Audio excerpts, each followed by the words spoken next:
konsorsium gabungan dari beberapa universitas, dan mereka ada badan etik sendiri, komisi etik sendiri, yang kita bisa mendaftarkan riset kita untuk mendapatkan form ethical clearance gitu, bahwa riset ini aman untuk dilakukan gitu ya secara etis. Ya itu dari salah satunya itu dari komisi etik. Fakultas sendiri saat ini belum ada.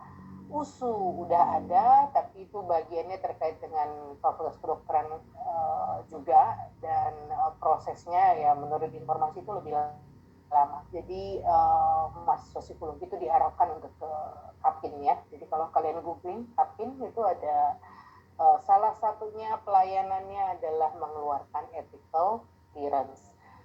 Kenapa ethical clearance ini dilakukan? Ya, secara etis riset yang bagus tentu harus lolos ethical clearance. Apalagi melibatkan subjeknya manusia gitu ya, bahkan melibatkan hewan aja sebagaimana percobaan itu ada aturan etis tersendiri juga, apalagi melibatkan manusia.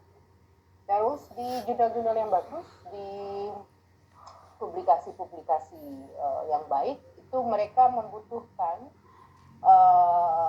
statement penjelasan bahwa riset yang dilakukan itu lolos, artinya diterima dari komisi etik atau ada ethical clearance-nya, bahkan ada yang memerlukan dokumen ya. Jadi Anda bisa lihat ya, itu bisa ada di kawasan tertentu. Jadi misalnya di Indonesia wilayahnya ya, misalnya kayak kita tuh ya bisa dari universitas, tapi di luar negeri juga ini dilakukan ya. Dan kalau dilihat stepnya, maka ini dilakukan sebelum Anda melakukan risetnya atau mengambil data lapangannya ya. Jadi kalau risetnya sudah dilakukan, baru didaftarkan ethical clearance-nya, itu pasti ditolak ya.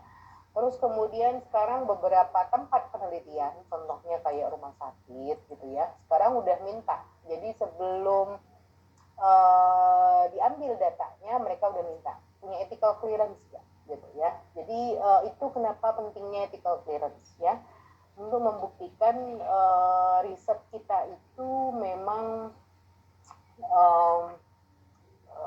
ya tidak berbahaya, tidak membahayakan, dan lolos komisi etik gitu ya. Baru kemudian ini step-step yang lainnya. Jadi sekali lagi ini adalah step yang dilakukan sebelum Anda mengambil riset.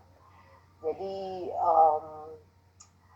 kalau Kapin itu maka yang harus disubmit adalah proposal ya, terus penjelasan tentang desain risetnya, terus kemudian inform consent-nya ya. Mungkin teman-teman sudah sangat familiar dengan inform consent, nanti kita reprint sedikit ya. Mungkin ini juga mungkin masih agak teoritis sebenarnya ya, tapi kita tahu riset-riset ilmu perilaku ini juga banyak melibatkan manusia ya, dan itu ya ini contohnya ya, dan itu ada kaitannya sama etis ya. Ini kita gak akan langsung ke sini ya, gini aja nih ya, kita fokus dengan apa yang kita lakukan aja ya. Kuantitatif bisa bentuknya deskriptif, korelasional, evaluasi eksperimen, quasi randomized, cluster randomized. Khususnya ya, meskipun yang ini juga bisa ya, survei deskriptif itu juga ini, tapi eksperimen itu yang paling kental karena akan ditanya soal prosedurnya ya. Meskipun pada penelitian apapun kita harus pakai informed consent, tapi etis itu nanti akan banyak fokusnya terkait dengan eksperimen. Dan karena kalian anak-anak mapro yang akan melakukan intervensi, maka penting ya untuk diketahui tentang prosedur penelitiannya apakah lolos itu ya, etik ya. Nah ini tadi ragam penelitian, ada tidaknya intervensi. Tadi ya saya sebutkan karena kalian anak mapro mostly kalian ada di intervensi. Ini pendekatannya ya. Sumber data bisa primer atau sekunder. Contohnya ya primer kalian udah tahu, jadi halo anamnesa langsung ketemu auto anamnesa, ada halo anamnesa Jadi langsung ketemu dengan kliennya, tapi bisa juga sekunder. Misalnya kalian dapat data IPK, dapat data performance appraisal tahun ini contohnya, itu ada subjek manusianya, tapi nggak orangnya langsung gitu. Kita dapatnya dokumen atau data, tapi itu pun harus pakai prosedur etisnya. Ya, jadi ini tadi ya, bisa melibatkan secara langsung atau bisa ini mengambil bagian kehidupan manusia, mengambil bagian tubuh manusia. Ini biasanya ya pasti kedokteran atau farmasi dan lain-lain ya. Meskipun di riset psikologi ya, contohnya neuropsikologi gitu ya, contoh saya dulu di Belanda banyak tuh diikutkan riset-riset yang mengukur respon pakai MRI dan lain-lain gitu. Labnya itu sangat kuantitatif dan eksperimental banget gitu ya. Kemudian ini melakukan pengamatan pada subjek manusia ya. Kemudian ini riset-riset lainnya ya, nggak terlalu kita banyak bahas gitu.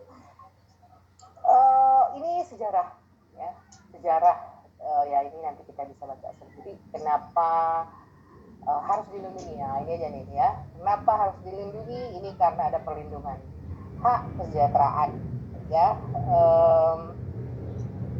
jangan sampai kita melakukan eksploitasi gitu-gitu, intinya begitu ya, tidak melukai partisipan kita baik secara fisik maupun psikologis ya. Dan kalau di psikologi kita tahu ada berbagai macam riset yang kontroversial gitu ya. Jadi ini ethical problems. Jadi menimbulkan ethical problems. Contohnya deception. Jadi kita kayak menipu ya, deception itu ya kayak kita nggak menjelaskan prosedurnya secara gamblang lugas gitu ya. Kemudian ternyata itu ada ini ya psychological harm yang tidak diantisipasi ya. Ini ya cerita kalau di psikologi ini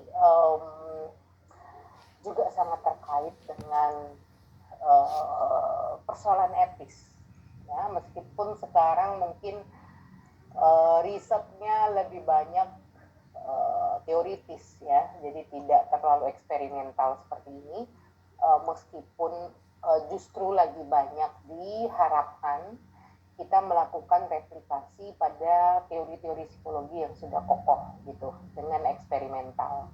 Jadi itu pandangan tokoh-tokoh psikologi zaman sekarang ya. Jadi justru kita sebaiknya melakukan lebih banyak riset yang lebih eksperimental begitu ya. Tapi kalau dulunya sangat ekstrim ya, jadi ada ethical problems-nya. Kalau di zaman sekarang itu yang saya tahu misalnya kalian mau riset-riset tentang kebisingan di tempat kerja atau misalnya ya itu tuh di kondisi bio misalnya ya, tetap ada kemungkinan itu memunculkan psychological harm atau kalian stres. Nah, terlebih juga adalah riset pada yang klinis ya, klinis anak maupun dewasa, karena mungkin kalian akan melibatkan vulnerable population ya, jadi harus benar-benar hati-hati ya. Ini ilustrasi aja ya, ya itu tadi kalian bisa baca sejarahnya, terus bahwa di psikologi itu sangat juga kental ya. Kalau di medis itu sudah pasti, di psikologi orang masih benar nggak sih di psikologi itu ada etika, terkait masalah etika ada gitu ya. Karena kita juga awalnya banyak dengan melakukan eksperimental ya. Apakah yang survei nggak ada kemungkinan menimbulkan psychological harm? Mungkin ya, jadi tetap mungkin ya. Ini adalah isu-isu ya. Pertama soal voluntary dan informed consent. Jadi kalau kita ingin melibatkan partisipan itu sebaiknya adalah voluntary. Jadi tidak menggunakan karena kalian kenal kepala sekolahnya maka muridnya semua harus mengisi, mewajibkan contohnya, atau di perusahaan gitu ya. Jadi sifatnya penelitian itu akan etis kalau partisipan yang terlibat langsung itu voluntary ya. Kemudian ada informed consent. Ini kalian juga sudah terekspos dengan informed consent. Jadi nanti kita bahas detail ya, bahwa di sini harus tergambar jelas maksud tujuan penelitian, prosedur penelitian, efek-efek yang mungkin ditimbulkan, dan bagaimana hasil dari penelitian ini akan digunakan. Ya, jadi itu termasuk di dalam confidentiality dan privacy. Mungkin salah satu yang saya ini tentang privacy ya, mungkin kalau di Indonesia nggak terlalu itu penting, tapi maksudnya di Indonesia itu nggak terlalu dianggap jadi masalah. Padahal kalau di luar gitu ya, jadi kalau kalian punya klien, itu kita apalagi sekarang zamannya sosmed, terus kalian foto dan kalian sebarkan gitu ya, karena kliennya nggak tahu misalnya, nah itu harus hati-hati ya. Bahkan riset-riset di sekolah, contohnya di Prancis itu benar-benar nggak boleh wajah anak-anaknya itu harus blur contohnya. Jadi hati-hati. Avoiding harm and doing good ya ini sudah pasti ya. Jadi avoiding harm, meskipun memang ya ada riset-riset yang kontroversial yang memang prosesnya ada tekanan fisiknya ya, contohnya dibuat orang merasa tertekan, ya tadi ya misalnya kebisingan dan lain-lain gitu. Kita harus tahu efek sampingnya gitu dari riset kita ya. Jadi kalau ada kemungkinan timbul harm ini, maka apa antisipasinya? Contohnya kalau subjeknya terus menjadi agak stres gitu, maka harus ada prosedur debriefingnya ya. Kemudian ini ada tentang peers dan research integrity. Ya ini terkait dengan ya research integrity ya. Jadi permasalahan riset yang utama, karena menganggap riset ini, kalau kalian misalnya kalian tuh risetnya mungkin bagian dari tugas gitu, menjadi sebuah hal yang harus dipenuhi untuk menyelesaikan tugas gitu. Nah karena ada target seperti itu, maka dibuat sedemikian rupa, mulai dari khususnya di data ya, misalnya penyalahgunaan data, tapi juga bisa udah ada desainnya, sudah ada proposalnya, terus sudah diambil data, tapi terus kalian analisis ternyata nggak terbukti misalnya. Biasa kan mahasiswa agak ya, kaget ya kalau kayak gitu, agak takut nggak lulus juga gitu. Terus dia bisa ubah proposalnya, ubah desainnya, jadi udah dapat data dulu, baru dia buat lagi desainnya. Jadi kalau di luar itu bahkan ya, jadi kemajuan perkembangan risetnya dan cara merisetnya itu ketika Anda, dan beberapa jurnal minta ya, tadi pertama sebelum risetnya dilakukan, jadi masih berupa proposal, itu harus di ethical clearance-nya. Ada lagi namanya pendaftaran ya, jadi register. Jadi proposal ini kita registrasikan, kita daftarkan bahwa ini nanti akan menjadi risetnya ya, karena nanti akan dilihat hasilnya, benar nggak hasilnya ini sesuai dengan desainnya. Jadi jangan sampai nanti datanya dulu gitu, apalagi kuantitatif ya, diambil datanya dulu terus kemudian baru dicocok-cocokin gitu ya, supaya hasilnya sesuai dengan keinginan kita. Jadi itu juga bagian dari research integrity. Nah ini tadi ya ethical dimensionnya, bagaimana use of deception. Kalau di kedokteran itu biasa namanya efek placebo-nya. Jadi orang nggak tahu sebenarnya yang di riset apa gitu ya. Kemudian covered research ya, jadi ya tadi ini juga mirip ya dengan yang atas ya, dia lebih agak menutupi atau enggak. Kemudian internet research, social media data in research. Social media data in research ini lagi sangat populer dengan banyaknya kajian terkait dengan artificial intelligence ya. Jadi orang menggunakan big data, jadi ngambil sumber dari misalnya kayak Twitter gitu ya. Tapi internet research ini juga karena pandemi kemarin akhirnya orang juga banyak melakukan risetnya via internet. Tapi kita juga harus hati-hati. Ini nanti kaitannya dengan tadi privacy, dengan ya informasi ke publik atau ke private, kemudian hoax dan lain-lain ya, atau kemungkinan datanya di hijack, dibajak ya. Jadi bahkan kalau saya waktu S3 di Belgia itu ya, data itu disimpannya gimana. Jadi kami ada namanya research data management di kampus gitu ya. Jadi data kita harus kita pertama untuk menyimpan ya. Jadi kalau menyimpan itu dianggap itu tempat paling aman, dan storage-nya besar banget gitu. Terus data itu kan akan jadi open access ya. Karena itu akan lebih baik. Jadi kalau misalnya apa sih mungkin teman-teman gini ya tentang open access, riset itu kan seharusnya bisa direplikasi ya. Jadi data itu harusnya bisa disebarkan. Makanya dibilang open access ya. Jadi bukan berarti datanya kita tutupin. Tapi kalau untuk psikologi itu kan juga nanti terkait dengan kerahasiaan ya. Jadi itu akan menjadi isu tersendiri gitu. Bagaimana kita membuat datanya ya. Kemarin tuh saya lihat ya, saya lupa tesis di mana itu, Mapro pas science gitu. Jadi di attachmentnya dia lampirkan raw datanya, jadi data kasarnya, data mentahnya, tapi ada daftar namanya. Nah, ini saya bilang ini hati-hati karena itu bisa melanggar ya etis tadi. Bahkan itu ya yang di waktu saya di luar itu ya, itu ngirim-ngirim data via email saja kemungkinan dibajak ada.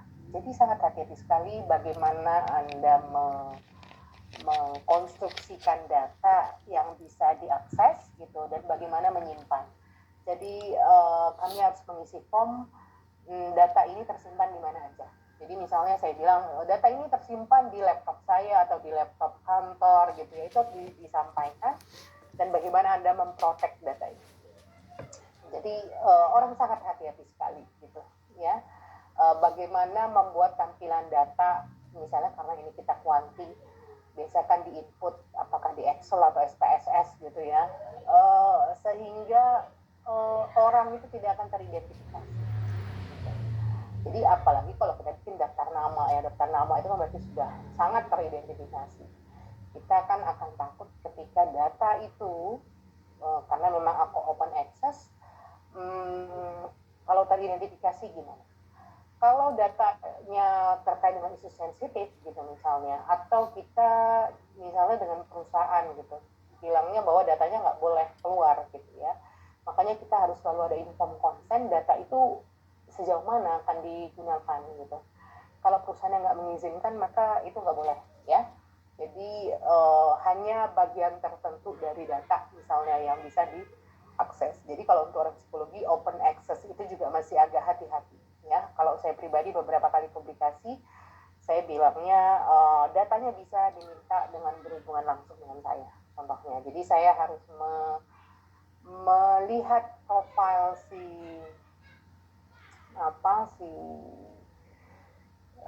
peneliti dulu, baru saya mungkin harus melihat apakah itu bisa saya kasih atau enggak gitu. Nah yang menarik, saya juga reviewer jurnal internasional ya, internasional bereputasi. Saya pernah menemukan riset yang dilakukan oleh orang ekonomi ya. Dia waktu itu bahasanya depresi atau apa ya, tapi bahasanya depresi gitu deh. Maksudnya yang menurut saya itu klinikal dan sumber-sumber bacaannya juga dari psikiatri gitu ya. Tapi itu dilakukan oleh orang yang backgroundnya itu bukan itu gitu. Jadi waktu itu saya pertanyakan ya, itu maksud saya bongkar itu risetnya karena dia bisa mengklaim sesuatu. Jadi dia misalnya bilang bahwa kondisi pekerja yang depresi gitu. Sementara rujukannya sangat klinikal, namun penulis autornya itu nggak ada yang backgroundnya baik clinical psychologist ataupun psychiatrist gitu. Jadi benar-benar background manajemen. Nah itu buat saya tuh ada yang salah dengan itu. Ya, kemudian research participation-nya, ya tentu ya subjeknya dan vulnerable participants. Nanti kita lihat siapa sih orang-orang yang vulnerable. Jadi orang-orang yang rentan gitu sebagai partisipan gitu ya. Kemudian children ya, sebenarnya children juga termasuk yang vulnerable. Ya, ini ya deception. Ini tadi yang dimaksud dengan kita ini ya tujuan, condition, prosedurnya itu kita misleading. Jadi kita sembunyikan gitu ya, sehingga kita ini mereka sebenarnya nggak terlalu tahu prosedur yang sebenarnya gimana ya. Kemudian kita memanipulasi sebuah eksperimen gitu ya, tujuannya agar hasilnya sesuai dengan keinginan kita ya. Ini juga termasuk bagian dari isu etis ya. Jadi sebenarnya itu awalnya ini ya, dia deception ini ya sama seperti efek placebo, allow researchers to observe the genuine reactions of participants. Karena kemungkinan kalau partisipannya dapat tujuannya, maka dia akan berperilaku sesuai dengan harapan kita gitu. Misalnya kita bilang, saya akan mengecek gitu ya, bagaimana keaktifan Anda di dalam kelompok. Mereka langsung tahu tuh apa yang diharapkan gitu ya. Kemudian menggunakan ini bisa membuat researchers ya bisa tahu tujuannya, tapi prevents participant from changing their behavior. Jadi mereka nggak ini banget nggak accountability lah gitu ya, berperilaku sesuai dengan targetnya gitu ya. Terus kemudian ini secondary to artificial create circumstance ya, karena ini memang eksperimen ya, lebih kecenderung ke eksperimen ya. Jadi ini bisa kita lakukan kalau kita bahkan membuat sebuah situasi yang lebih efektif ya untuk mengetahui behavior dan ya, jadi contohnya misalnya kalau banyak social eksperimen ya, misalnya kalau orang melihat ada orang yang kecelakaan, apakah ditolong atau enggak gitu-gitu ya. Oke, nah ini adalah pertimbangannya ya. Jadi ini ya,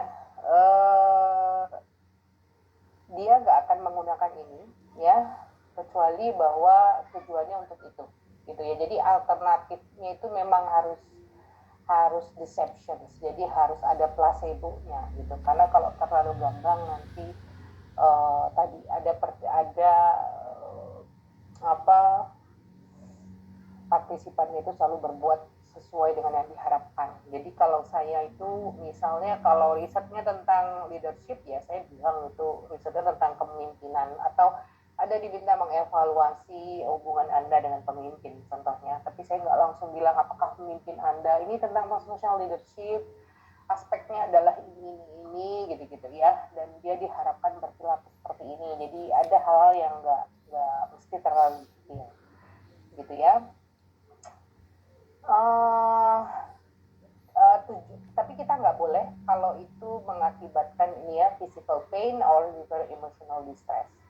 Jadi misalnya tadi ya kayak percobaan tadi itu dia nggak tahu misalnya kalau dia bakal di-stroke misalnya ya, itu tiba-tiba, atau misalnya kita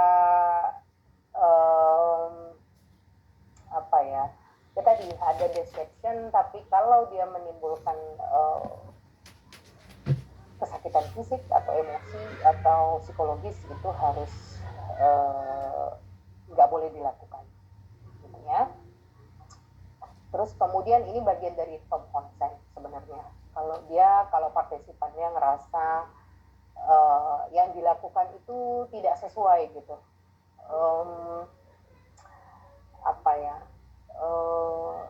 ya kita harus nyari berbagai macam contoh social eksperimen gitu. terus itu akhirnya dia ngerasa harga dirinya atau konsep dirinya jadi terluka karena yang sebenarnya dilihat gitu.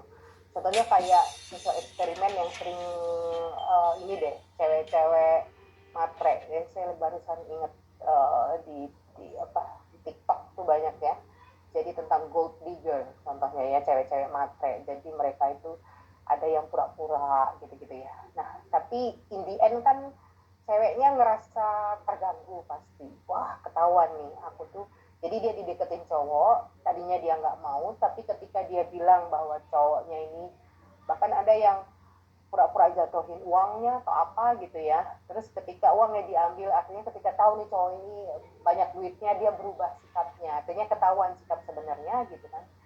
Nah itu di record gitu, sehingga menunjukkan bahwa cewek ini cewek matre gitu. Nah itu kan sebenarnya akan menimbulkan inilah ya, emotional distress lah ya, konsep diri, harga diri dan lain-lain dari ceweknya gitu. Nah dalam riset, kalau dia keberatan dengan data itu dia bisa di withdraw ya, data dia bisa, nggak boleh, data saya nggak boleh dipakai contohnya ya. Dan prank atau social eksperimen seperti itu yang nggak bagian dari riset saintifik ya, jadi banyak pasti hal-hal etis yang dilanggar ya, kan sering tuh banyak ada prank ya. Nah ini protokolnya kalau Anda mesti harus menerapkan deception.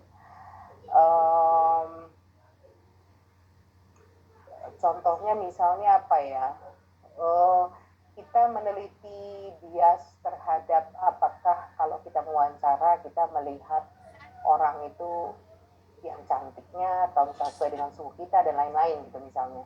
Itu kan kalau dikasih tahu benar-benar apa yang terjadi, orang tuh langsung gak akan memberikan respon natural ya gitu. Nah itu perlu ada deception ya. Jadi diminta ya Anda melakukan misalnya memilih dari subjek-subjek ini mana yang Anda pilih. Contohnya dia nggak tahu kalau yang dilihat adalah misalnya kecenderungan halo bias dan lain-lain gitu ya. Tapi ini adalah protokolnya, jadi harus minimal risknya. Kemudian study signifikan perspektif scientific, educational, dan applied value. Jadi kalau kita melakukan riset tuh jangan cuma karena apa ya,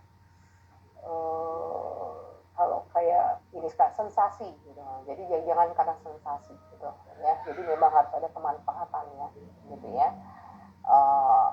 Dan juga sebaliknya, kadang-kadang kita takut gitu. Ya udah deh kita nggak mau dengan subjek-subjek vulnerable gitu.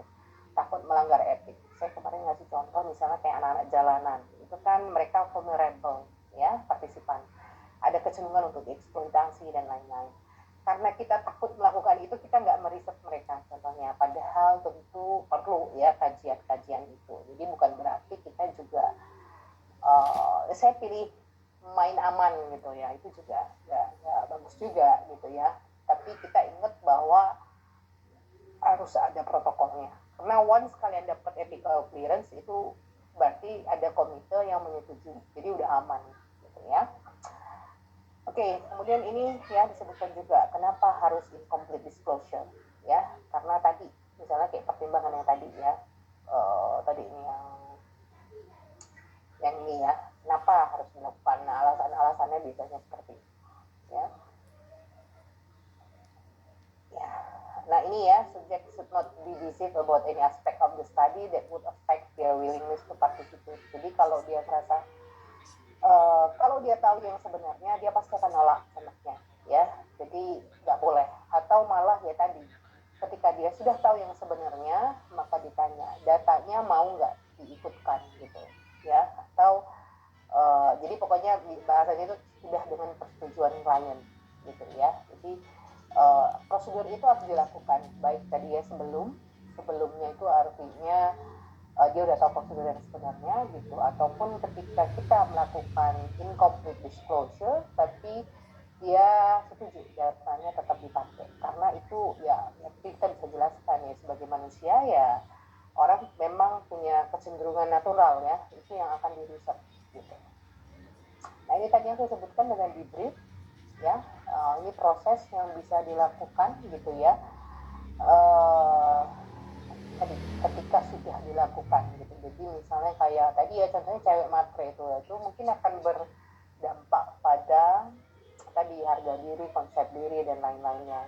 Nah itu harus di debrief ya supaya kondisi dia ke semula. Orang ada bilang tuh kalau di Mapro ini ada assessment, ada intervensi. Sebenarnya pada saat assessment pun itu sudah intervensi. Artinya ketika kalian ketemu klien itu sudah melakukan intervensi sendiri. Karena tadinya hidup dia aman-aman aja. Tapi terus kemudian kalian datang gitu ya. Jadi sering tuh dalam proses assessment sendiri itu sudah ada intervensinya. Assessment tuh kalian membongkar orang ya. Membongkar itu kalau terus tiba-tiba dibiarin gitu ya. Dia tadinya nggak ngeh kalau dia punya trauma. Terus kita assess dan kita address bahwa dia ada traumanya. Nah itu dia malah jadi kepikiran contohnya. Nah itu kita nggak etis kalau kita biarkan begitu aja. Maka harusnya kita buat dia dalam kondisi sebelum ketemu kita gitu ya. Sebaiknya adalah kehadiran kita tuh mensejahterakan orang. Intinya itu. Jadi kalau kalian tuh punya teman keluarga gitu, harusnya itu punya teman, punya anak, punya saudara kayak kalian tuh harusnya lebih mensejahterakan secara psikis. Ya, kalian punya tanggung jawab di situ. Ya, jadi jangan sampai kalian justru jadi sumber stres. Ya, kalau kalian jadi sumber stres itu agak-agak aneh gitu, karena tugas kita adalah justru mensejahterakan. Nah, jadi jangan sampai kita ketemu klien hidupnya justru lebih kacau gitu setelah ketemu kita gitu. Jadi efeknya malah negatif gitu ya. Jadi itu ya. Nah ini tadi penting untuk memberikan simple, clear, informative explanation ya, purpose, tujuannya maupun prosedurnya. Nah ini juga biasa di awal nih ada di inform consent. Oke, ya ini defoxing, ini bahasanya gitu juga ya. Ini untuk memprevent possible future harm. Contohnya misalnya kayak tadi ya, bahwa sebenarnya orang tuh punya kecenderungan subjektif gitu dalam menilai orang yang diwawancara misalnya. Terus kan orang jadi mempertanyakan dirinya, wah ternyata aku bias gitu ya. Nah ini kita harus di ini lagi ya, di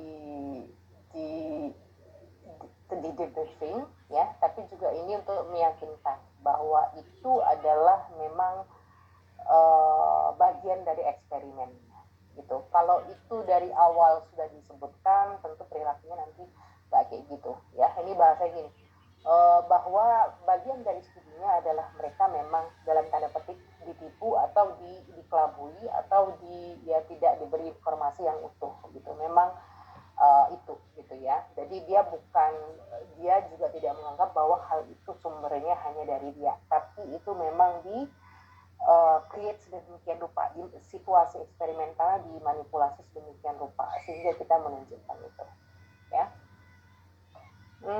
Ini tadi ya contohnya ya mirip dengan debriefing tadi ya. Ini ya to repair the breach of informed consent. Jadi kalau dia ngerasa ada salah paham gitu terhadap informed consent, ini diinformasikan di doxing ini ya.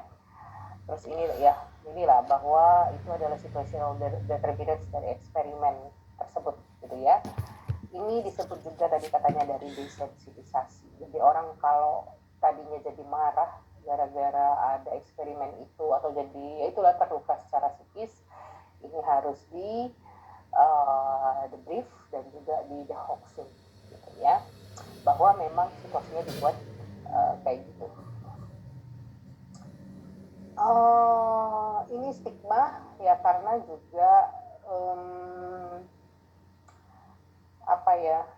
toolsnya penelitinya adalah manusia juga ya, jadi kita juga bisa terlibat dalam stigma ini ya, jadi kita harus hati-hati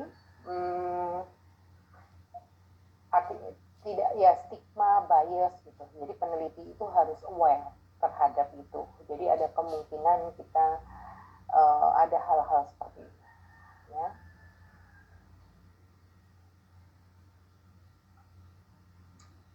Oke ya.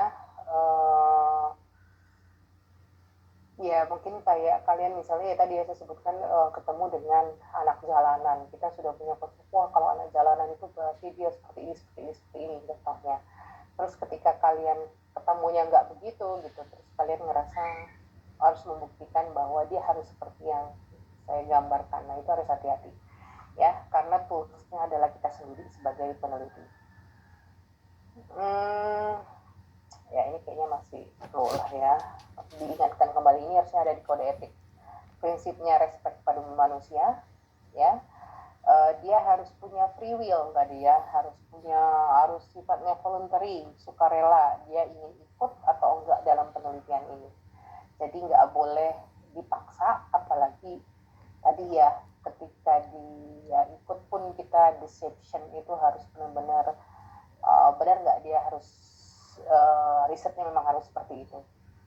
Kemudian manfaat, ya sebaiknya tidak dilukai fisik atau psikologis, memaksimalkan manfaat dan meminimalisir resiko, ya. Kemudian keadilan, jadi juga nggak pilih-pilihnya perlakuannya. Nah ini persetujuan, ini elemennya ada informasi, ada pemahaman dan partisipasi sukarela. Jadi jangan membingungkan supaya mereka ya mau karena nggak ngerti ya setuju aja gitu ya. Nah ini harus hati-hati ya, persetujuan penelitian. Ini menghormati privacy gitu. Kemudian pengukuran manfaat dan resiko. Jadi harus ada pengelolaan terhadap resikonya ya. Nah terus ini juga nih penelitian kompeten, tadi yang saya bilang ada yang proposal, konsepnya klinikal ya, sumber datanya semua klinikal tapi autornya nggak ada yang klinikal. Nah ini menurut saya itu nggak etis ya, jadi harus kompeten gitu ya. Terus yang biasanya juga terjadi ya, beberapa lah saya pernah mereview berbagai riset, ada juga yang tiba-tiba dikasih banyak aja tuh itemnya ya, semua variabel dimasukkan sampai total item mungkin 300, padahal itu survei ya. Survei seharusnya bukan riset yang tentang untuk nggak lolos ethical clearance ya, karena apalagi kalau settingnya organisasi industri mostly sudah orang dewasa, dikasihnya bentuknya survei evaluasi terhadap kondisi kerja dia, jadi nggak terlalu ribet gitu. Tapi yang dia lakukan adalah desainnya itu nggak jelas. Kenapa harus melibatkan, saya lupa ada berapa, tapi hampir 20 mungkin 20 variabel dalam satu riset, yang dia partisipan itu harus merespon hampir 300-an item ya dalam satu skala.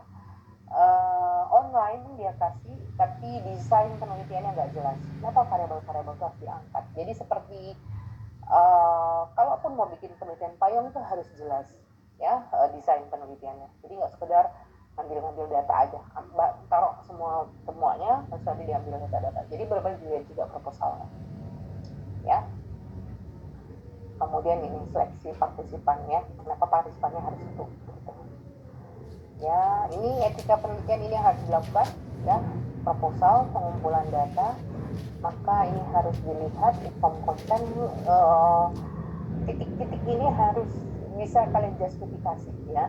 Jadi kalau nggak bisa justifikasi akan diragukan risetnya ya. Jadi misalnya dibilang, apakah kamu yakin bahwa pekerjanya itu memang setuju untuk ikut riset ini.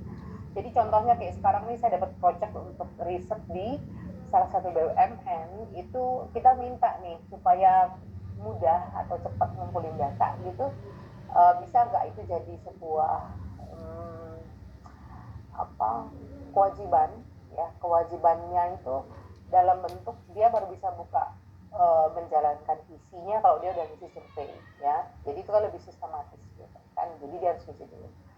Cuma itu kita juga merasa bahwa itu kan juga bukan sebuah kewajiban, harus sebuah kesukarelaan gitu. Jadi nggak mungkin dia dipaksa. Jadi kalau itu nggak selesai, dia nggak bisa ngerjain kerjaan lainnya. Jadi gitu buka komputernya itu harus pop up gitu ya, link surveinya contohnya ya. Jadi kita harus memastikan gitu ya. Kemudian kompetensi peneliti ya, jadi kita nggak bisa maksa. Kalau misalnya kita bukan ahlinya di bidang itu. Ya, ini pasti kualitas reliabilitas dan lain-lain gitu. Ini terkait dengan konten ya atau substansi riset kalian, apakah yang mau diukur valid dan reliable gitu ya. Kemudian ini tahap pengolahan data. Kita lihat di sini ada kejujuran ya. Jadi ini bagian dari integritas. Ini yang saya sebut tadi. Kita mengolah data sedemikian rupa sehingga itu sesuai dengan hipotesis kita gitu ya. Karena ya jadi peneliti itu nggak boleh salah tapi nggak boleh bohong gitu ya. Jadi harus jujur ya. Jadi kalau hasilnya mau nggak signifikan ya juga nggak apa-apa ya. Kita bisa selalu ada jalan keluarnya ya. Jadi kita bisa bilang evaluasi kelemahannya apa gitu.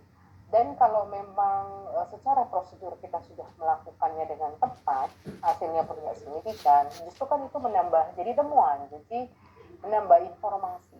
Justru riset pengembangan ilmu itu adanya di situ. Ya, nah tapi tadi ya terus hati-hati dengan riset yang pesanan dalam tanda petik. Misalnya nih saya lagi kerja, saya bilang tadi bukan berarti hasilnya sesuai dengan harapan organisasi gitu. Jadi risetnya basa-basi aja gitu ya. Jadi nggak boleh kayak gitu ya. Jadi harus objektif, netral gitu. Prosedurnya harus jelas. Bedanya ya kalau meriset itu semakin kalian rinci itu semakin bagus ya. Justru kelihatan bahwa kalian jadi untuk melihat apakah Anda itu kompeten sebagai peneliti itu dilihat dari orangnya hati-hati apa enggak. Dia orangnya detail, hati-hati, mempertimbangkan semua aspek gitu. Walaupun nggak ada riset yang sempurna, nggak ada penelitian yang nggak ada celahnya gitu ya. Pasti ada kekurangannya. Tapi itu tadi ya meminimalisir resiko gitu. Jadi kayak misalnya, mahasiswa sering tanya, Bu, jadi partisipannya berapa? Itu sebenarnya bukan pertanyaan terbuka kayak gitu ya. Selalu ada jawabannya. Kenapa? Risetnya tentang apa? Fenomenanya ada di mana gitu. Ya tentu akan lebih bagus riset kuantitatif itu pada populasi. Ya, tapi kalau itu nggak bisa kan ada namanya teknik sampling. Jadi kalian bisa melakukan sampling. Sampling yang terbaik itu apa? Random. Tapi kalau nggak bisa random masih ada yang lain gitu. Itu akan menunjukkan kehati-hatian kita gitu ya. Tapi kalau risetnya bisa sebenarnya pada populasi, misalnya ada 100 orang karyawan gitu di sebuah perusahaan gitu. Terus ya kita ambil 30 aja. Nah, itu penelitinya itu kan berarti lebih kurang usaha gitu. Nah, maksudnya males gitu ya. Jadi selalu melihatnya kayak gitu. Tapi kalau kita tahu bahwa partisipan kalian ini sulit ataupun dari sisi organisasi itu ada batasan-batasan tertentu, itu kan nggak bisa, itu ada argumentasi gitu ya. Jadi yang selalu dilihat adalah sejauh mana Anda memperhatikan semua aspek ya. Sama kayak kalau kalian mau ngambil alat ukur ya, apakah harus saya konstruksi, apakah bisa saya adaptasi, yang mana-mana itu nggak masalah gitu ya. Yang dilihat tuh argumennya. Jadi kalau misalnya alat ukurnya sudah ada dalam bahasa Indonesia, ada informasi kualitas reliabilitasnya, subjek kalian sama dengan yang subjek yang dilakukan oleh riset itu, kalian bahkan nggak perlu buat alat ukur baru, pakai diadop, namanya adopsi ya. Jadi bukan berarti orang udah ada tapi saya mau canggih, saya buat lagi contohnya.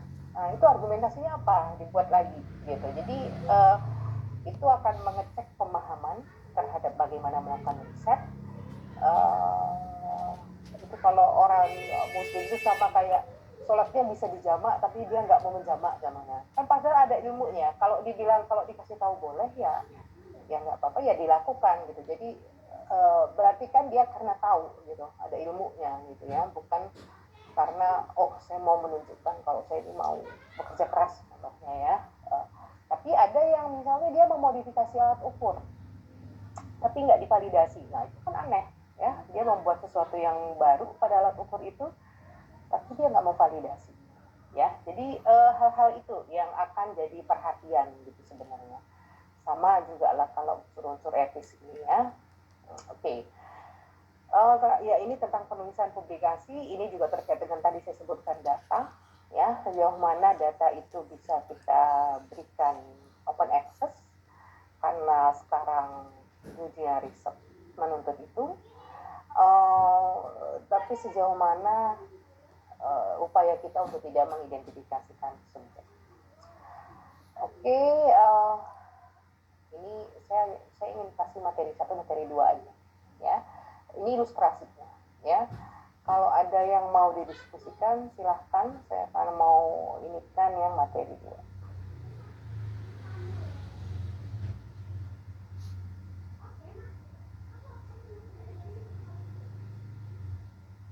Ya, targetnya begini ya, bahwa kalian tahu ya, kita di psikologi kita selalu bolak-balik tuh ya, dari S1 tuh diomongin tentang kode etik. Nah, itu harus kita jalankan. Untuk lebih meningkat lagi adalah kualitas risetnya. Ya, jadi kualitas risetnya minimum kalian harus lewat ethical clearance ya. Apalagi ini di Mapro. Ya, jadi harus memastikan ethical clearance itu didapatkan. Ya, jadi harus lebih lah dari dulu kita riset di S1 ya. Jadi kalian harus mendaftarkan proposal kalian ya, risetnya. Sebenarnya nih di Mapro ini trennya sih saya lihat risetnya masih riset teoritis ya. Meskipun harapannya justru anak-anak Mapro ini risetnya riset action research. Jadi risetnya terapan. Ya, tapi saya lihat sih ya trennya lebih banyak risetnya yang lebih teoritis gitu ya. Jadi kadang-kadang agak kebalik nih dengan anak-anak sains ya. Saya kan kapro di sains. Di sains itu isinya mahasiswa bekerja semua, sudah kerja ya. Jadi mereka benar-benar bisa melihat masalah praktis di tempat kerja mereka. Sementara mereka ada di sains, di program sains itu sebenarnya harapannya pengembangannya itu lebih teoritis. Jadi lebih ngomongin konsep terkini dari variabel ini apa, konsep ini apa yang terkini, bagaimana pengembangannya. Jadi kalau ada di penelitian tuh manfaat penelitian, harusnya manfaat teoritis itu lebih banyak gitu. Nah, sementara kalian anak Mapro kan sebenarnya kecenderungannya di intervensinya, yang digalakkan itu adalah intervensinya ya. Tapi bukan nggak ada ya, ada itu.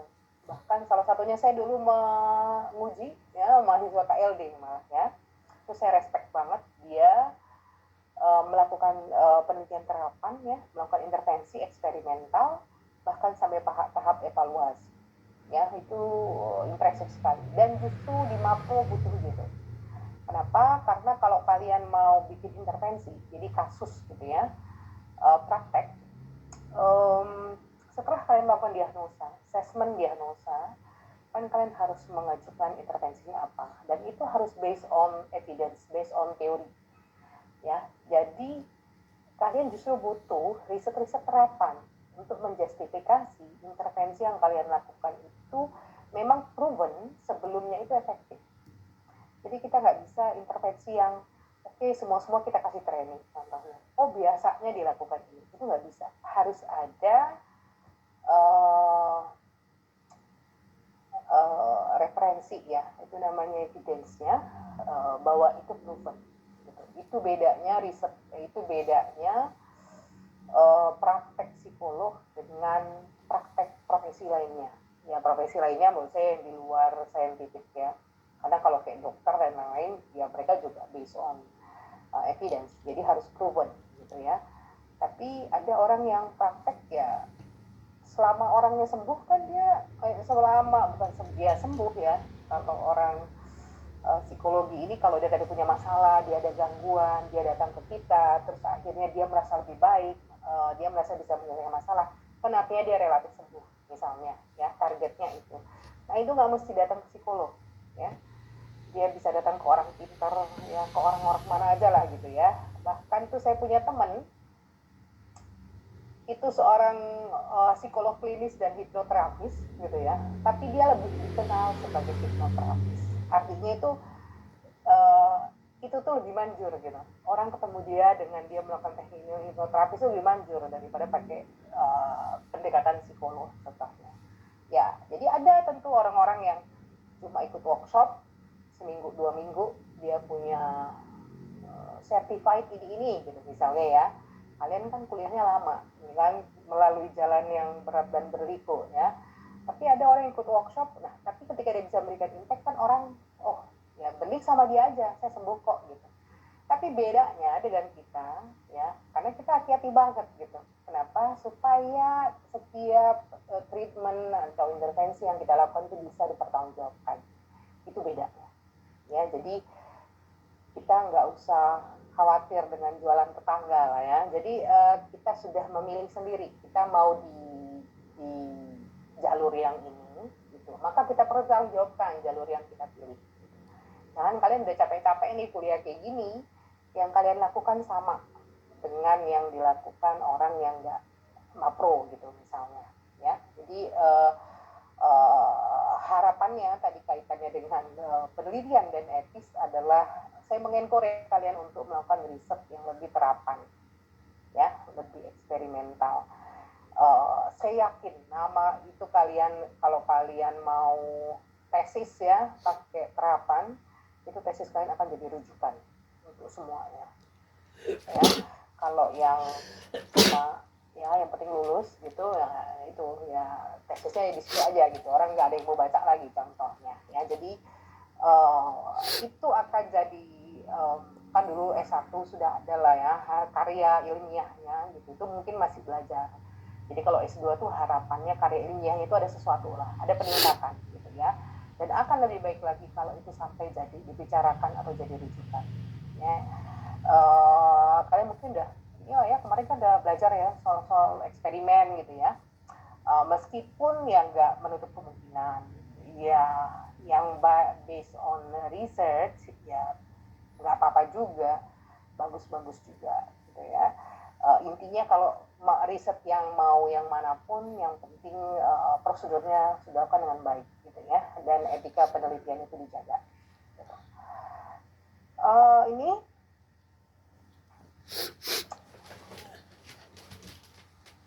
ya ini mungkin ada bahasa yang dikit tadi ya, tadi tentang ngambil informasi bisa dengan kita interaksi langsung ataupun tadi ya nggak interaksi langsung tapi kita dapat nilai intelijensinya atau IPK-nya atau performance appraisal-nya gitu. Tapi ketika melibatkan si manusianya gitu, kita harus tetap menjaga etikanya ya.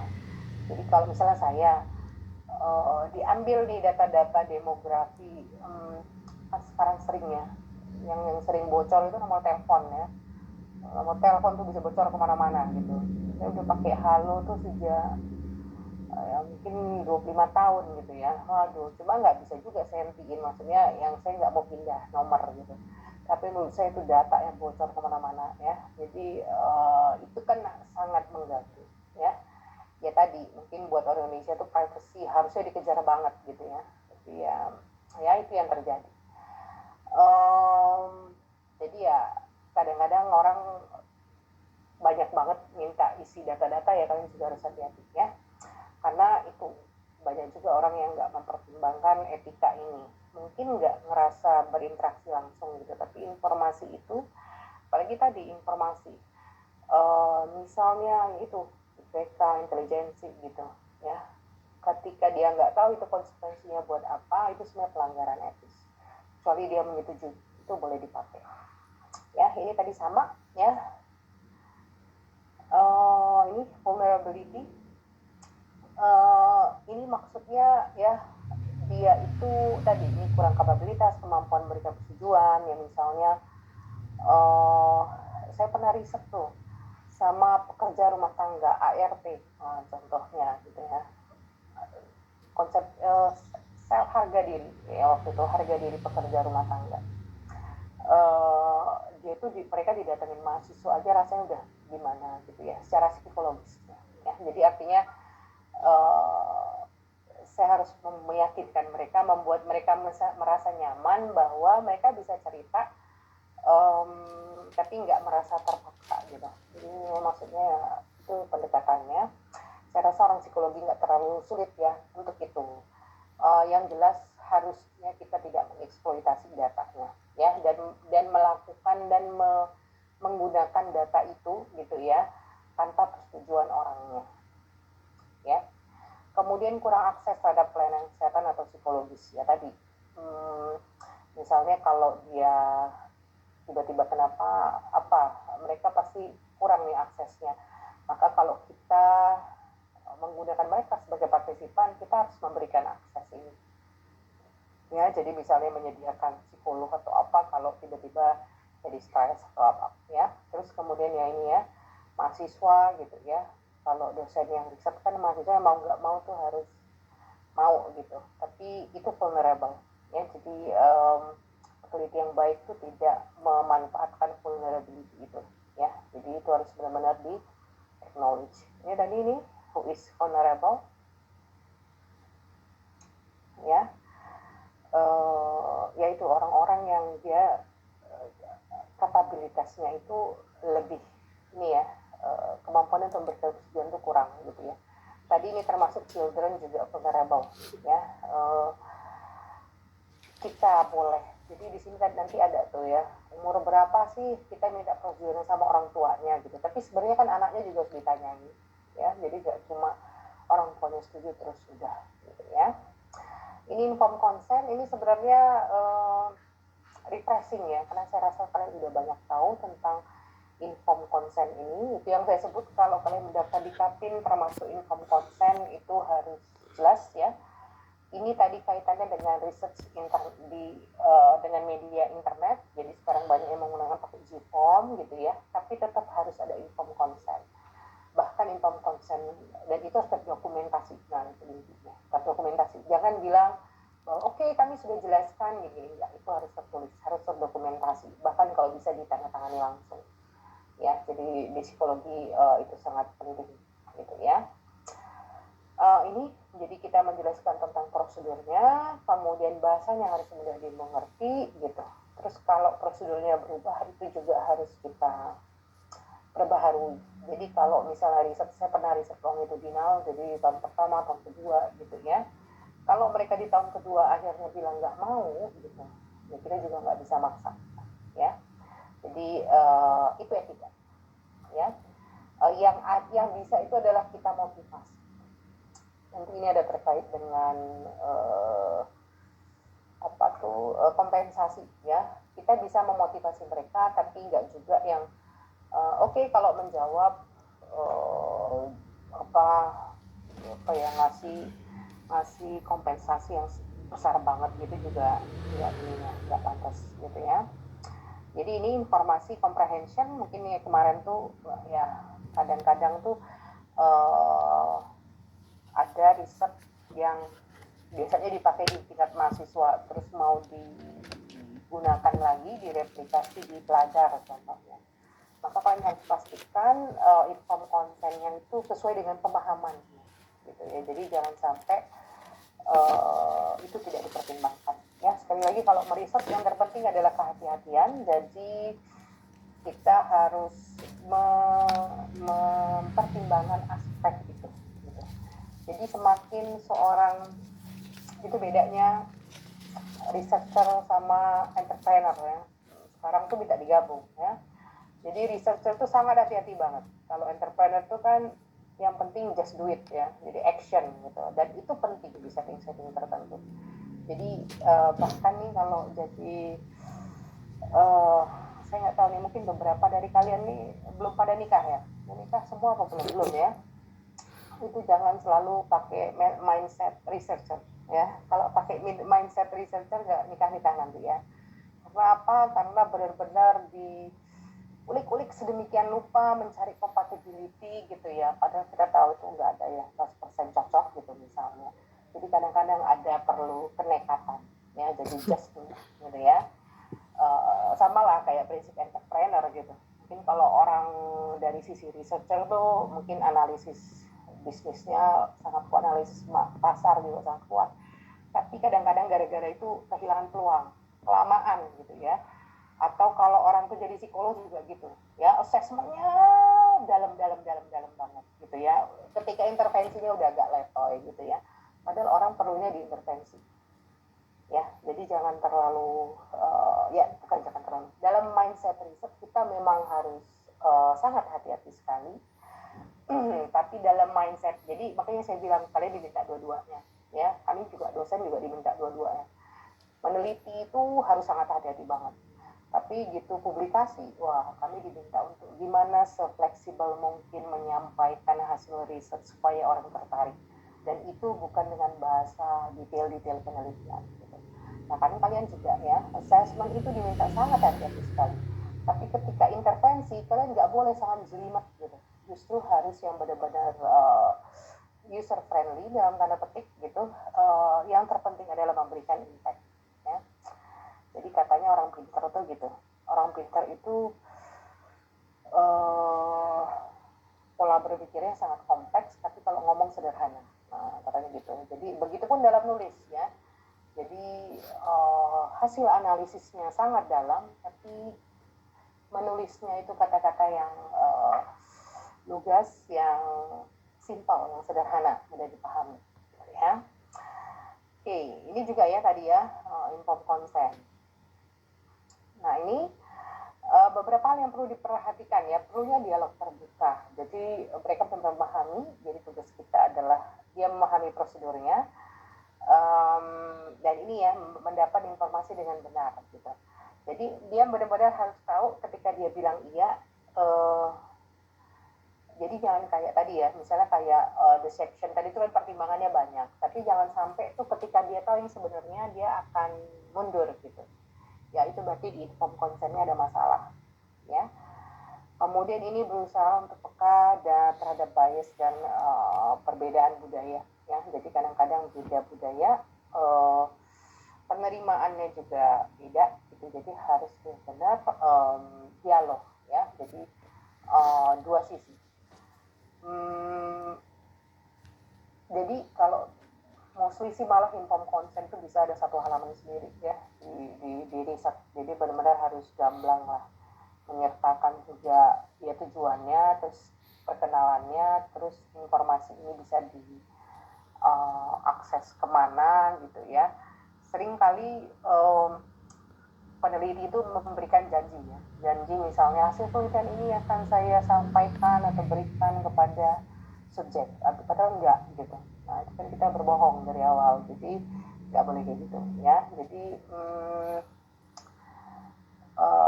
pasti harus memberikan nomor kontak dan lain-lain, itu adalah bentuk etika kita dalam penelitian. Kalau memang kita menjanjikan mereka dapat informasinya, itu benar harus tertulis ya, bentuknya ada di mana gitu. Apakah kalian akan datang lagi ke situ, seminar misalnya, atau ada database tertentu yang mereka bisa akses untuk tahu gitu ya. Jadi jangan menjanjikan yang nggak bisa kalian tepati. Ya, ini tadi ini terkait dengan ini ya, anak-anak ya, jadi yang di bawah 12 tahun dari orang tua, di sini 13 sampai 18 juga ada ya, seperti persetujuan ya. Itu ini biasanya terkait dengan anak ya. Ini obtaining consent from vulnerability population, khususnya teman-teman yang di klinis ya, klinis anak dewasa ini ya. Jadi karena klien kalian itu masuk ke vulnerability population, jadi harus ada jaminan tidak dieksploitasi, jaminan asuransi atau rujukan jika diperlukan. Nah ini tadi pemberian kompensasi gitu ya, kalau settingnya orang kerja misalnya ya. Tapi ini disebut juga tidak boleh dirangsang dengan hadiah besar, jadi kompensasinya bentuknya bukan juga dengan hadiah-hadiah besar gitu ya. Ya saya pernah tuh juga bagian dari riset nasional itu, apakah harus ngasih barang dan lain-lain ya, akhirnya kita memutuskan enggak gitu ya, justru karena subjeknya kita merasa lebih dihargai kalau ngasihnya juga bukan barang ya. Ini tadi hampir sama apa prinsip-prinsipnya, privacy, kerahasiaan ya. Ini bahkan saya pernah melakukan riset longitudinal, saya sebutkan tadi, kalau kalian nggak perlu namanya, nggak usah diminta nama ataupun inisial ya. Jadi mungkin kalian bisa coding sendiri, dinomorin dan lain-lain. Nah saya pernah melakukan riset longitudinal yang artinya orang yang sama akan diambil datanya 2 kali dalam rentang waktu setahun gitu. Tapi karena saya kasih jaminan anonimitas gitu, akhirnya saya membuat kode ya, karena subjek penelitian saya sekitar 700 orang, maka kalau kodenya tidak unik gitu, maka akan susah diidentifikasi. Karena saya harus memastikan data yang pertama diisi oleh orang yang sama di data kedua. Jadi ketika ada coding yang nggak match, maka skala itu drop. Ya, jadi pengalaman saya sih dari 600-an, saya dapat 400 subjek yang klop gitu ya. Codingnya waktu itu sih profesor saya malah minta terlalu aneh codingnya ya, maksudnya terlalu, jadi misalnya bahasanya gini, huruf pertama nama depan ibu Anda itu ada lengkap, huruf pertama ditambah dengan misalnya perjumlahan nomor rumah Anda, tapi terlalu ribet menurut saya itu, jadi sampai ada 6 digit ya, 6 digit huruf angka, sama kayak kita bikin password dan karena terlalu ribet kita pun lupa ya. Nah waktu itu saya mikir buat partisipannya, mereka itu mikirin codingnya aja tuh butuh waktu gitu. Jadi saya tetap kasih coding terkait dengan tahun lahir, tapi tahun lahir pasti banyak yang sama. Nah tapi ada juga inisial tertentu gitu, tapi nggak terlalu banyak. Profesor saya tuh terlalu banyak ya, karena kalau di Eropa ya mungkin partisipannya terbiasa dengan seperti itu dan tingkat pendidikannya untuk merespon itu juga bisa. Jadi tapi menarik, dulu saya nggak melakukan coding seperti itu karena saya risetnya longitudinal, saya punya pengalaman meriset dengan coding dan codingnya harus sama. Jadi kalau di penelitian kedua saya nggak nyuruh dia untuk mengingat codingnya, tapi dia mengisi kode dengan instruksi yang sama dan itu harus match. Jadi kalau di yang kedua dia ada miss dikit aja itu bisa drop gitu ya. Itu ini pertimbangan dan masalah etika berbasis internet. Kalau kalian melakukan penelitian kuantitatif ya, ini sangat memungkinkan sekarang gitu ya. Di sini ya, memanfaatkan internet mengumpul data ya, ini bisa dilakukan gitu ya. Bahkan kalian harus ini ya, mengamati aktivitas atau bagaimana. Saya menarik nih kemarin itu anak kelas, saya bilang nggak ya di sini ya. Jadi risetnya itu tentang post traumatic growth. Menarik tuh, post traumatic growth, biasanya post traumatic trauma ya. Saya juga belajar tuh ternyata ada post traumatic growth. Jadi orang setelah adanya trauma sudah bertumbuh ya, bukan jadi disorder ya. Yang menarik dia nyari subjeknya itu adalah orang-orang korban perceraian, anak-anak korban perceraian ya. Ternyata di Twitter itu ada komunitasnya, komunitas anak-anak broken home. Buat saya itu menarik banget. Jadi maksudnya sampai bisa menemukan komunitas itu gitu ya. Jadi psikolog ini memang harus kreatif juga ya. Jadi harus cari kayak gini gitu loh. Jadi kan dia jadi bisa punya data yang banyak gitu kalau mau risetnya kuantitatif ya, tapi dia bisa menemukan ternyata ada di Twitter itu komunitasnya ya, yang khusus anak-anak korban perceraian. Itu menarik buat saya, dan kita harus lebih sensitif. Banyak ternyata, maksudnya itu tersedia ya di media sosial sekarang ini gitu. Kemudian menggunakan atau terlibat dalam pemrosesan ya, ini tadi ya terkait dengan bank data, dataset atau repositori. Jadi data itu sekarang tidak harus primer, bisa sekunder. Ya, apalagi kalau penelitiannya kuantitatif gitu. Jadi riset datanya itu nggak mesti kalian yang ngambil sendiri. Kalau kalian yang ngambil sendiri itu namanya data primer. Tapi kalau datanya sudah tersedia, sama saya bilang tadi, kalau misalnya saya sudah punya data, terus saya masukkan di bank data ya, atau di database institusi tertentu dan itu open access. Kalian bisa melakukan riset dengan data yang sudah ada, ya itu nggak apa-apa. Ya, bahkan replikasi juga nggak apa-apa sebenarnya. Ya, jadi kalian ulang lagi risetnya, ya.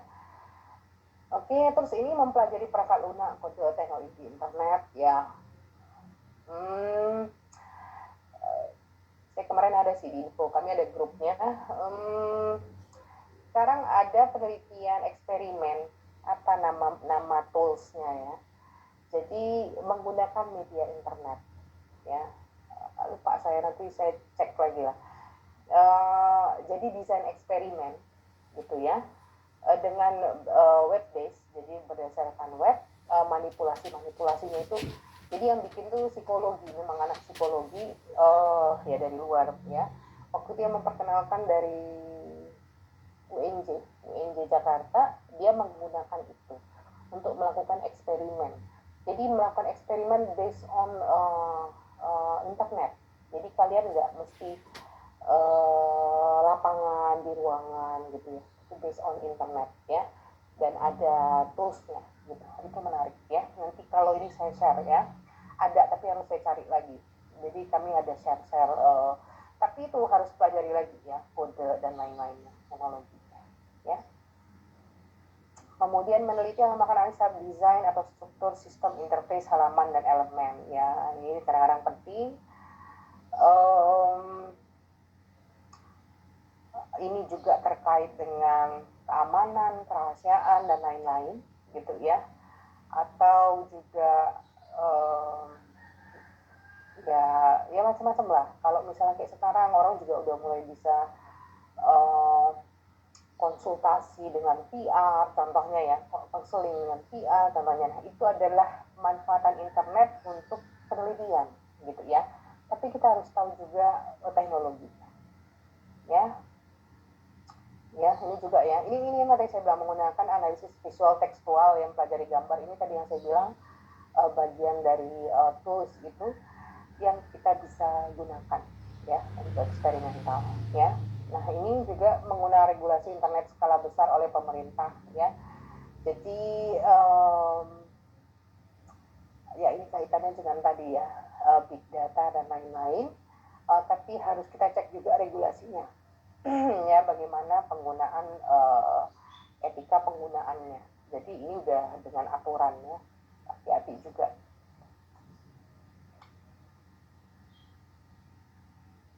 Agak rame kan kemarin Facebook ya dulu dia soal pemilihan presiden lah dulu itu di Amerika. Nah itu kan juga penggunaan data yang diolah gitu ya.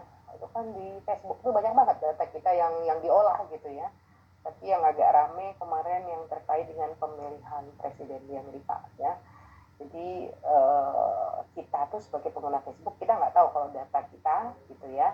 Jadi dia untuk melihat tren apa orang itu akan milih presiden mana gitu misalnya. Tapi kita sebagai orang yang ada di situ, walaupun tuh big data, kita itu hanya seperti algoritma gitu ya. Tapi itu ada regulasinya ya, jadi itu harus terkait dengan pemerintah atau negara tertentu ya. Itu yang termasuk waktu itu Facebook ada data ya. Ya, anonimitas, privasi, kerahasiaan ini sudah pasti. Jadi walaupun kalian pakai Gform itu harus ada menunjukkan inform consent, misalnya klik atau ada tulis saya setuju atau apa gitu bentuknya, itu harus tetap ada. Ya, terus sekali lagi apakah itu linknya nanti apakah bisa diakses publik dan lain-lain gitu ya. Dan apa yang kalian minta data, terutama data-data demografi. Jadi sering tuh peneliti itu semua data diminta gitu, padahal nggak ada hubungannya juga dengan tujuan penelitiannya. Jadi setiap data yang kalian minta itu bisa dipertanggungjawabkan ya. Jadi nggak cuma kayak kalau penelitian kalian suka tuh bikin analisis tambahan gitu ya. Tapi kalau itu sesuai dengan tujuan risetnya itu nggak apa-apa. Tapi kalau misalnya itu data nama, data agama misalnya, ada kalian minta data agama tapi agama nggak dipakai gitu, nah buat apa gitu ya. Kalau di luar itu sudah sangat insulting ya, jadi mengganggu, orang akan defensif gitu, apa yang minta data nama, belum lagi kalau minta data orientasi seksual atau apa parpol pilihan, nah gitu ya. Jadi hati-hati minta data demografi. Nih ya, permasalahan etik. Pengutipan ya, ini kaitannya dengan itu ya, ini substansi ya, substansi risetnya, pengutipan, plagiarisme, itu menurut saya substansi ya. Anonimitas ini terkait dengan ya subjeknya, itu yang saya sebutkan, hati-hati kalau kalian mencantumkan nama-nama gitu ya. Artinya orangnya teridentifikasi. Bahkan kalau kliennya perusahaan, mereka nggak bersedia itu diidentifikasi, itu harus kita akomodir ya. Meskipun kalian waktu